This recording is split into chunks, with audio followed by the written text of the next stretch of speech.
में अपने पुत्र के समान सभी प्रजा को मानने वाले थे, जो कि उनका राज कन्याकुमारी से बंगाल के खाड़ी तक ले उन्हीं का राजपाट था। ऐसे अवस्था में होने के बाद में हर तरह से अपना देखभाल कर कोलाभिलंसी राजा एक आया और उनके राज पर आक्रमण करके और उनका राजपाट छीन लेता है। राजपाट छीन करके और महाराज से न रह पाए, फिर राजा बन जाते हैं। तो महाराज की गद्दी को छोड़ करके राजा बन गए और राजा बनने के बाद में अपने ही क्षेत्र में ग्राम में रह करके अपना राजगद्दी चलाने लगे। कुछ समय बीतने के बाद वे असुर ने कार्य किया कि जो कोलाभिलंसी था दोबारा भी राजा सूरत के ऊपर आक्रमण कर दिया। आक्रमण होने के बाद में जो भी घर पर धन था दूसरे अपने राज्य में वे धन जन सब हाथी घोड़ा सारथी सबको लेकर के भाग जाता है। सब किसी के पास सब कुछ नहीं रहा तो मन में विचार किए कि अब घर पर न रह करके हम अपने नगर में जाते हैं, दूसरे क्षेत्र में जाएंगे तो कुछ भी कार्य करके और कमा करके खा सकते हैं। तो जाकर जंगल में लकड़ी काट कर बेचने लगे और वहीं पर उनका अपना किसी तरीका से बेच करके जीवन वसन चलने लगा।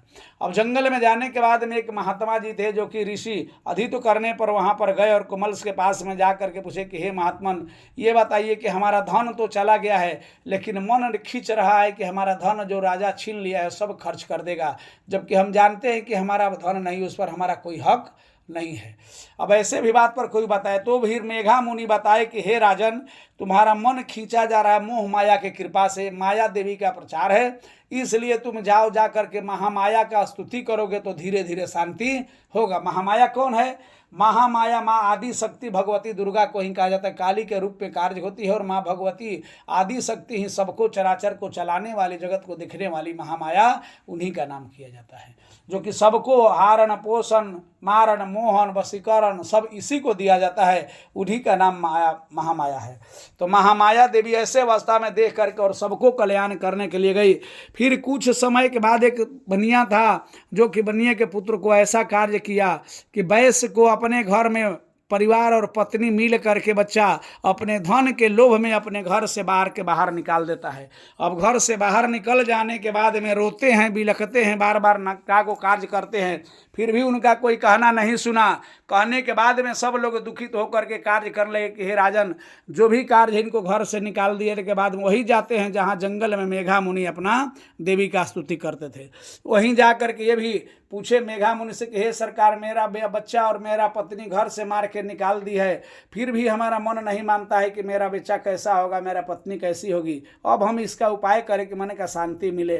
फिर मेघा मुनि बताते हैं कि देखो, तुम भगवती का पूजन करो, महामाया की कृपा होगा तभी ठीक होगा, अन्यथा भी कष्ट होना होगा। फिर ये भी महामाया की पूजन के विधि देख करके और जंगल में जा करके किस दिन निराहार रह करके खा करके फलहार रहे जलहार रहे, कुछ न मिलने पर भी मन में विचार करके और आगे की ओर बढ़ने लगे। ऐसे देखने के बाद में माँ भगवती का वहाँ लीला पर कार्य करने लगे। फिर समय के अनुकूल अपना कार्य करते हैं, जो आदित्य में जल को थल को कार्य को फल को काट करके खाते हैं, भगवान को अर्चना रखते हैं और माँ भगवती का सेवा करते करते बहुत समय बीत गया।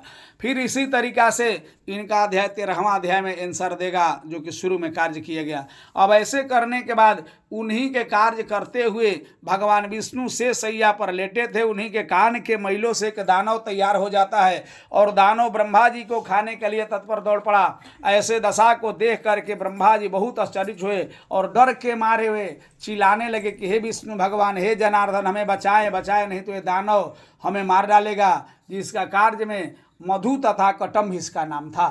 मधु कटम दोनों जा करके और ब्रह्मा जी को खाने के लिए दौड़े तो भगवान विष्णु क्षण मात्र में अपने पुरुषार्थ को ले करके और उनके कान को वक्षित करने के लिए जब निंद्रा खुली तो युद्ध में लग गए। युद्ध इतना विस्मय हुआ जो कि 64 वर्ष तक ले मल्ल युद्ध, पटका पटकी वाला युद्ध पहले था, वही युद्ध किए। युद्ध करने के बाद में फिर मधु तथा कटप कहता है कि हे विष्णु, हम तुम्हारे पूजन से संतुष्ट हैं, तुम वर मांगो, क्या चाहते हो। अगर दानव ने ही वर देना चाहा तो भगवान कही करे तो उल्टा होने लगा, हमको वर अगर देना चाहते हैं आप तो ऐसे वर दीजिए कि हमारे हाथे मारे जाएं। ऐसे वचन को सुन करके दानव बड़ा आश्चर्य में पड़ गए कि तो हम तो माया में फंस गए, अब लेकिन तो करना होगा। फिर कहेगा अच्छा ऐसे जगह हमें वध कीजिए जहाँ की पृथ्वी पर पानी न हो। उस समय समुद्र पूरा पृथ्वी को निगल गया था। अब ऐसे में ही भगवान विष्णु मधु तथा कटम्ब को जांघ पर रख करके और आकाश मार्ग मुठ करके और अपने चक्र सुदर्शन से उसे काट देते हैं। कट जाने के बाद में सर अलग हो गया, समुद्र में गिर जाता है और धड़ अलग आ गया। उस तरीका से अधित में चंड मुंड का कार्य करके और भगवान विष्णु वहाँ संतर्ध्यान हो जाते हैं। जो भी श्रद्धा भक्ति से भगवान का कृपा का कार्य करे, माता का लीला सुनाए, भगवान का पूजन करे, उनका नवरात्रि के शुभ कार्य से उनका बहुत सा बिगड़ा हुआ काम सफल हो जाता है। धीरे धीरे हर तरीका का कल्याण होने लगता है, सब लोग खुशी चैन से रहने लगते हैं। ऐसे ही करने से कार्य होता है। प्रेम से बोलिए माँ भगवती की जय, महाकाली की जय, महालक्ष्मी की जय।